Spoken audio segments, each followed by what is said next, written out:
Thirdly, a priority of cheerfulness. A wife who believes her primary ministry is marriage will be maintaining a good attitude. Many places, I love this one, James 3:13. Who is wise and understanding among you? Let him show it by good conduct, that his works are done in the meekness of wisdom. But if you have bitter envy and self-seeking in your hearts, don't boast against the truth. This wisdom doesn't ascend from above. Where envy and self-seeking exist, confusion and every evil thing are there. We have a little principle on the elder board, and I bring it up probably quarterly. I say, if it gets confusing in here, then we need to stop. If we're talking about something, and we're all confused, we can't figure out what we're talking about, that is not from God. God is never the author of confusion.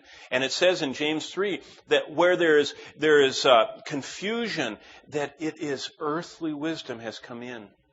So what does that mean? Well, this is the answer to it. The wisdom that's from above is pure and peaceable and gentle and willing to yield and full of mercy, without partiality, without hypocrisy. A priority of cheerfulness is a priority that a woman takes upon herself in the home.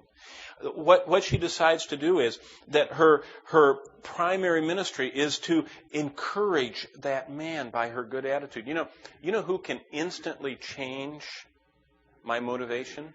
My wife. I am so attuned to her that if I come home and her attitude is not encouraging and cheerful, immediately I bear her burden and my whole attitude comes down. And that is such a vital thing for you to think about as a priority, especially when your husband comes home, to have that cheerfulness. Here's another one, number 4, the priority of communication. I wrote Ephesians 4:29-32 down. A wife who believes her primary ministry is marriage will be discussing things lovingly, openly, and honestly with her husband. In other words, we have got to learn to communicate, to talk, to share, and to openly do that and not allow things to go and go and go and have them unsettled, because that will hinder our prayers, because our marriage will be out of kilter. And so we have to have that priority in our life of communication.